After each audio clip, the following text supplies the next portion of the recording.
या देवी सर्वभूतेषु विष्णुमायेति शब्दिता नमस्तस्यै नमस्तस्यै नमस्तस्यै नमो नमः। ಶ್ರೀ ಗುರುಭ್ಯೋ ನಮಃ। ಆತ್ಮೀಯರೆಲ್ಲರಿಗೂ ಆಧ್ಯಾತ್ಮಿಕ ಲೋಕ ಚಾನೆಲ್ಗೆ ಸ್ವಾಗತ ಸುಸ್ವಾಗತ। ನಮಗೆ ತಿಳಿದಂತಹ ನಿಮಗೆ ತಿಳಿಸುವಂತಹ ವಿಚಾರವನ್ನು ನೋಡುವುದಾದರೆ, ಮುಂಚಿನ ವಿಡಿಯೋದಲ್ಲಿ ಆಶ್ವಯುಜ ಮಾಸ ನವರಾತ್ರಿ ಆಚರಣೆ ಮತ್ತು ನವದುರ್ಗ ಮಾತೆಯರ ಬಗ್ಗೆ ಸಂಪೂರ್ಣ ಮಾಹಿತಿಯನ್ನು ತಿಳಿಸಲಾಗಿತ್ತು।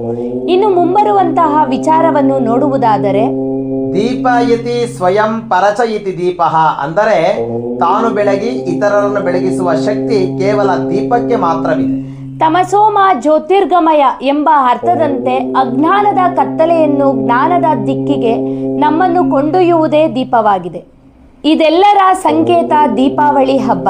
ಮುಂಬರುವಂತಹ ಅಕ್ಟೋಬರ್ 20ನೇ ತಾರೀಕು ಸೋಮವಾರದಂದು ನರಕ ಚತುರ್ದಶಿ ಹಾಗೂ ಧನಲಕ್ಷ್ಮಿ ಆಚರಣೆಯ ಬಗ್ಗೆ, ಅಕ್ಟೋಬರ್ 22ನೇ ತಾರೀಕು ಬುಧವಾರ ಬಲಿಪಾಡ್ಯಮಿಯ ಆಚರಣೆಯ ಬಗ್ಗೆ, ದೀಪಾವಳಿ ಹಬ್ಬದ ವಿಚಾರಗಳು, ಇಂದಿರುವಂತಹ ಪುರಾಣಗಳು ಹಾಗೂ ಆಚರಣೆಗಳ ಬಗ್ಗೆ ತಿಳಿಯೋಣ। ದೀಪಾವಳಿ ಹಬ್ಬದ ಪೂರ್ಣ ಮಾಹಿತಿಗಾಗಿ ಮುಂದಿನ ವಿಡಿಯೋವನ್ನು ನೋಡಿ ಲೈಕ್ ಮಾಡಿ, ಆದಷ್ಟು ಶೇರ್ ಮಾಡಿ, ನಮ್ಮ ಆಧ್ಯಾತ್ಮಿಕ ಲೋಕ ಯೂಟ್ಯೂಬ್ ಚಾನೆಲ್ ಅನ್ನ ಸಬ್ಸ್ಕ್ರೈಬ್ ಮಾಡಿ।